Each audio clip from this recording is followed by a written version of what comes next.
Não? Então, doutora Roxane, nossa especialista do Rio Grande do Sul, lhe passo a palavra. Seja bem-vinda aqui ao ABBA. Obrigada, Márcio. Obrigada pelo convite. Né? Foi um prazer estar aqui. Boa tarde a todos. Não reparem muito no sotaque, né? Que é muito do Rio Grande do Sul. Ainda não aprendi a falar chiado aqui que nem vocês, mas, né? Quando o Márcio me convidou para falar justamente sobre lei seca, embriaguez, é quase como dar banana para o macaco, né? A parte do direito de trânsito que eu mais gosto, que eu mais estudo, que eu mais tento me aprofundar. E eu sei que quando a gente vai para a sustentação oral, nós somos recursados, a gente tem 5 minutos, né? A gente se vira nos 30 para tentar falar tudo que o cliente merece que a gente fale. O Márcio me deu 10, mas eu vou tentar roubar mais uns 5, assim, se possível, tá? Para tentar elaborar um raciocínio, né, do porquê que eu me posiciono desta maneira em relação à questão da legislação. Eu vou ler rapidamente o artigo 165, para que vocês consigam entender qual é o meu raciocínio. Então, prestem bem atenção, porque a gente diz que a lei não tem palavras inúteis, né? Então, dirigir sob a influência de álcool ou de qualquer outra substância psicoativa que determine dependência. Infração gravíssima, penalidade multa, 10 vezes, e suspensão de dirigir por 12 meses. Nós temos 3 elementos que precisam estar presentes. Dirigir, influência, precisa haver influência, de substância psicoativa ou álcool. Quando não houver nenhuma dessas 3 situações, não há como incidir a norma sobre o fato, aquilo que a gente aprendeu lá na faculdade. Qual é o grande problema antes da Lei 13.281, que instituiu o artigo 165A? Se autuava por estar embriagado e não se fazia nenhum tipo de prova de que aquela pessoa estivesse sob influência de álcool. E aí é muito simples, porque assim, a gente teria que pensar por que o legislador determinou que aquele tipo de conduta, ou seja, conduzir o veículo, né, sob influência de álcool, por que ele diz que aquilo é uma infração de trânsito? Porque ele também tem interesse de tirar o assassino do trânsito, aquela pessoa que não tem condições de dirigir, que está com a sua capacidade psicomotora alterada. E influência de álcool nada mais é que um sinônimo de capacidade psicomotora alterada. Tecnicamente, todos aqui dessa mesa, se bastasse ter, né, só a substância circulante no sangue, não poderíamos dirigir, porque todos ingerimos aqui 2 substâncias psicoativas que determinam dependência, que é cafeína e açúcar. Mas só elas presentes no sangue não basta para configurar essa infração. Essa substância tem que estar incapacitando para dirigir, ela tem que estar gerando uma influência. E aí é que vem o questionamento quando a gente faz essa analogia para o álcool. Não basta ter álcool circulante no sangue. O álcool tem que estar exercendo uma incapacitação para você dirigir. Porque é isso que o legislador queria. Quando ele disse que aquela conduta ela é ilegal, ela é perigosa para o trânsito, ela é perigosa para a coletividade. E aí nós temos um problema em relação ao bafômetro, porque o bafômetro ele mede a alcoolemia, ele não mede a influência do álcool naquela pessoa, que aliás varia de pessoa para pessoa. Se eu beber uma latinha de cerveja, vai ser completamente diferente se o Márcio beber uma latinha de cerveja. E eu bebendo uma latinha de cerveja hoje é diferente de amanhã. E é diferente se eu comi determinado tipo de alimento, se eu estou mais estressada, se eu não dormi. Ou seja, o álcool ele gera efeitos completamente diferentes em cada pessoa. E aí se institui o quê? Um equipamento que afere a alcoolemia, ou seja, a presença daquele álcool em determinadas quantidades, e não se leva em consideração essas peculiaridades. Bom, o que os outros países fizeram para resolver esse problema, né? Para poder utilizar o etilômetro como uma forma de fiscalização? Eles não têm um limite zero. O limite zero é uma construção que não tem nenhuma base científica. Não é qualquer quantidade de álcool que incapacita só para dirigir. Até porque, se fosse por isso, né, o brasileiro seria um ser humano inferior ao ser humano que vive nos Estados Unidos, porque lá é 0,8. Então, aqui o ser humano que tem até 0,8 não consegue dirigir, mas se lá ele consegue dirigir. O que esses países fizeram em função dessa questão? Primeiro, elevaram esse limite, são poucos os países que têm a tolerância zero, E por isso que eu digo que essa é uma decisão muito mais política do que científica.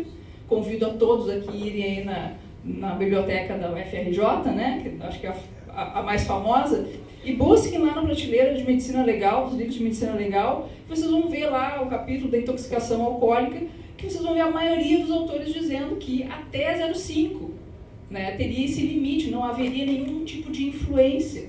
E isso ainda é uma limitação, é um nivelamento ainda por cima, né? Cada pessoa eu poderia ter 0,5 e não estar incapacitada para dirigir.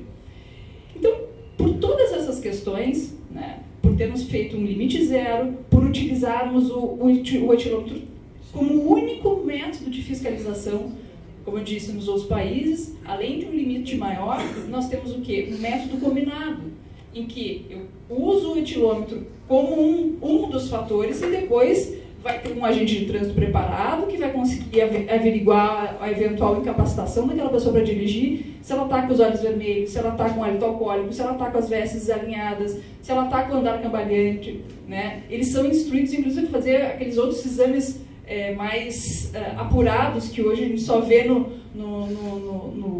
DML, que é o quê? Botar o dedo no nariz, né? Aquele índex, se não me engano, tentar ficar reto, assim, com os olhos fechados. Quem está sob influência de álcool não consegue, é nítido, ele fica fazendo esse movimento, né? Andar, né, na linha reta, aquilo que a gente vê nos filmes americanos, né? Por favor, senhor, desça do carro e caminhe aqui. Tudo isso são situações que há uma correlação dessa influência do álcool, né, sobre a incapacitação para dirigir. Mas no Brasil não, no Brasil a gente decidiu o quê? Vamos zerar, né, o limite e vamos usar o etilômetro, que afere a alcoolemia e não afere a embriaguez. Mas aí vieram os advogados, né, aqueles seres do demônio, que pegam, né, as falhas dos autos de infração. Que absurdo isso, olha só porque esqueceu de botar o Estado, né, no auto de infração, vai anular o auto de infração desse cidadão que estava bêbado. Né? Vêm os advogados e começam a criar, né, uma jurisprudência, exigindo o quê? Dizendo, olha, você não pode autuar por embriaguez, né, quando, na verdade, a pessoa simplesmente se recusa. É preciso que tenham sinais dessa embriaguez. Mas aí o legislador, vendo, né, que não bastava utilizar lá a referência ao artigo 277, parágrafo 3º do CDB, que dizia, né, que permitia autuar, né, as mesmas penas do artigo 165 seriam aplicadas, aí ele vem lá e cria, então, o artigo 165A, que, como se fosse uma fórmula milagrosa de resolver a grande questão, que é o quê? Tirar da rua as pessoas que não têm condições de dirigir, né? E não as que têm alcoolemia positiva. E aí o 165A, tecnicamente, seria a solução de todos os problemas, né? Vamos autuar as pessoas, então, por se recusar. E aí vou ler aqui o artigo 165A, a solução dos problemas. Recusar-se a ser submetido a teste, exame clínico, perícia ou outro procedimento que permita certificar, e essa palavra é muito importante, influência de álcool ou outra substância psicoativa na forma estabelecida do 277. Vocês viram que eles repetiram influência de álcool. Ou seja, não basta ter alcoolemia positiva. Quer autuar pela alcoolemia positiva? Tá bom, coloca isso no texto legal. Enquanto isso não for modificado, é preciso sim que a pessoa não tenha condições de dirigir. E é fácil, como eu disse, fácil fazer essa relação. Por quê? Porque ela tem que estar incapacitada para dirigir. Eu não quero tirar da rua quem tomou o cafezinho, quem tomou o cafezinho com açúcar, né? Ou tomou algum medicamento para dormir, enfim. E aí, além disso, né, criando, o legislador resolvendo o problema daquele monte de recusas e os advogados anulando os elementos que pudessem autorizar a autuação pela embriaguez,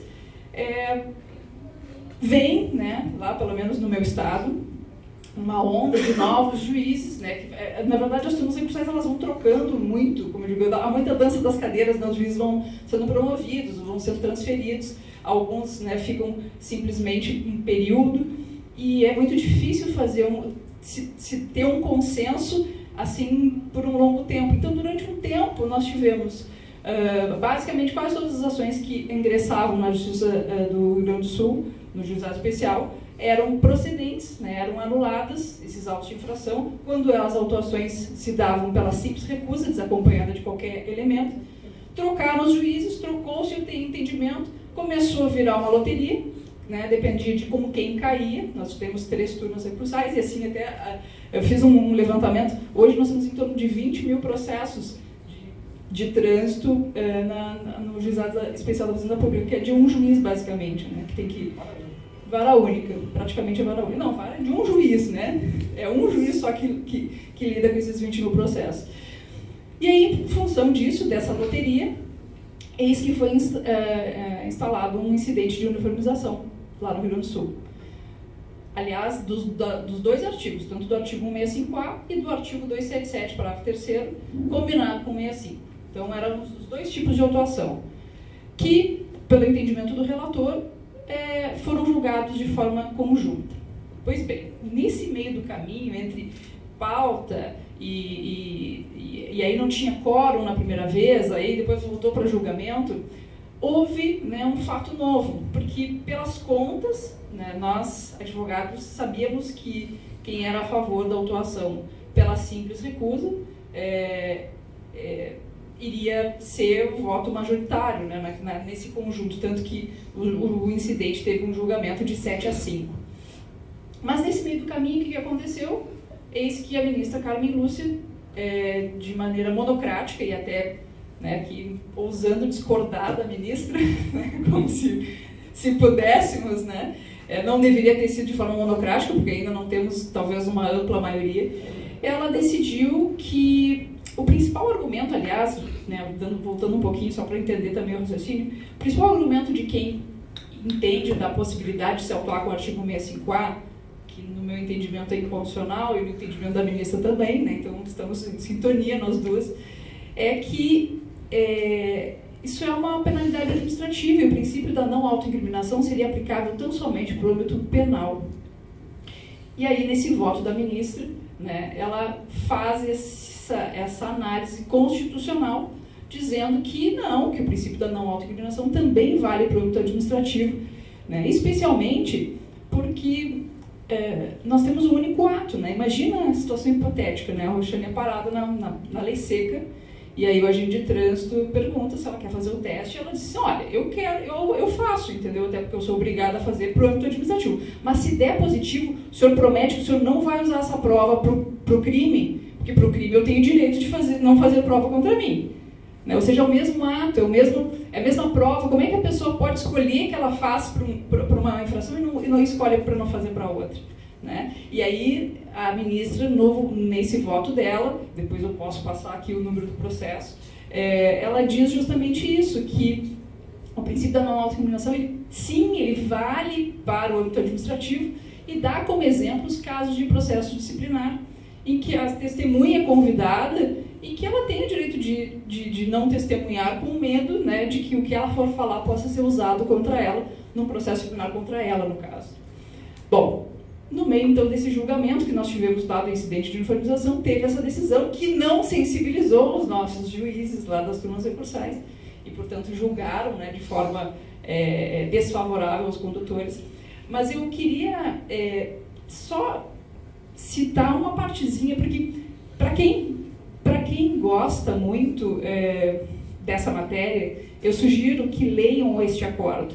Não pela parte, né, dos votos divergentes, mas pelo voto do relator, que foi, assim, olha, com 20 anos de advocacia de trânsito, eu não faria melhor. Né? Eu acho que ele se aprofundou muito na questão, ele analisou do ponto de vista constitucional e também da questão infraconstitucional, porque lá não se oferecem outros métodos, né, para o cidadão que se nega ao etilômetro. Nós temos 4 testes possíveis, e lá, se você se negar ao bafômetro, né, os outros não são sequer oferecidos. Aliás, se você implorar para fazer, também ninguém vai lhe levar lá para fazer um exame clínico ou tirar sangue. Aliás, tirar sangue é um negócio que eu nunca vi lá no Rio Grande do Sul. Mas lá, o início do voto dele é um convite aos demais colegas para que julgassem com uma ótica do julgador, né, do magistrado, que é o quê? Que é aplicar a legislação. Né? Fazendo um paralelo, agora com o que a gente está vivendo hoje em dia, questão do julgamento em segunda instância e respeito aos entendimentos em contrário, Eu acho que o STF fez o que ele tem que fazer, o trabalho dele, né? Preservar a Constituição, independente do ativismo jurídico, né, que muitos estão fazendo.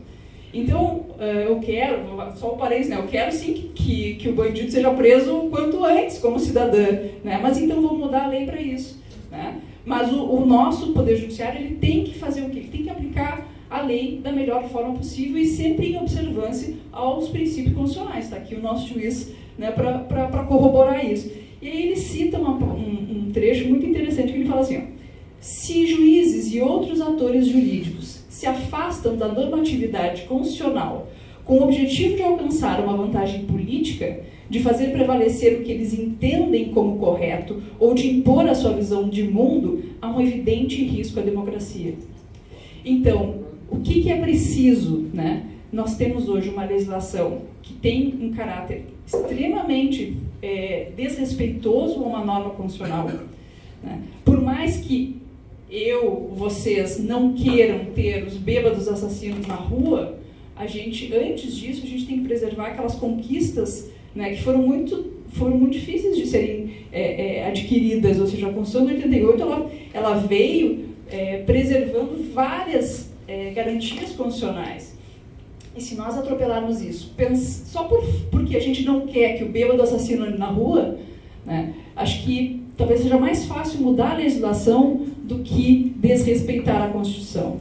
E penso que esse talvez seja um movimento que está começando, e talvez ele vai começar realmente de cima para baixo, ou seja, vai ser uma decisão do STF que talvez venha de forma escalonada, né, influenciar os tribunais do país.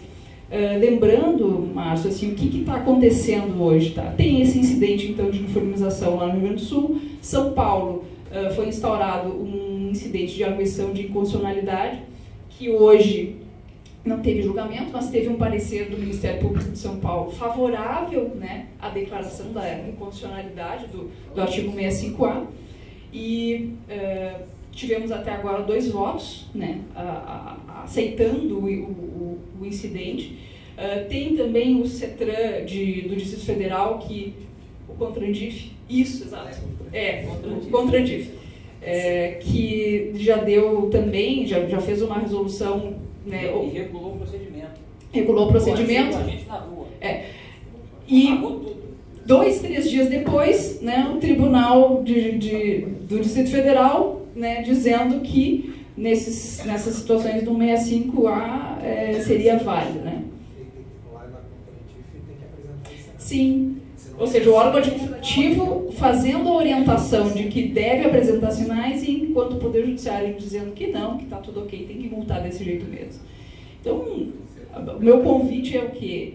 Talvez aqui, os que são advogados, a gente não deixar se contaminar por esse sentimento. Sim, a gente quer, como cidadão, como eu disse, a gente quer tirar os infratores das ruas. Mas antes disso, nós somos advogados e precisamos preservar esta ordem normativa, né? E para isso a gente precisa o quê?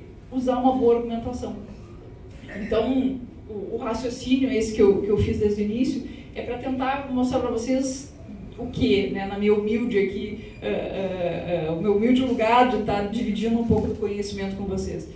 Tem como ser diferente, né? Tem como a gente não liberar, assim, vamos imaginar se essa decisão lá do STF, ela cai aqui e diz assim, não, olha, multa por recusa não pode. O que vai acontecer? Vai haver uma indústria do recurso da recusa, né? Vai acontecer isso e vai privilegiar quem? Aqueles que realmente deveriam estar sendo punidos. Então, eu acho que a administração pode punir de forma correta, como faz o termo de constatação de embriaguez. Se recusou, eu digo é uma prova que não depende da colaboração do acusado.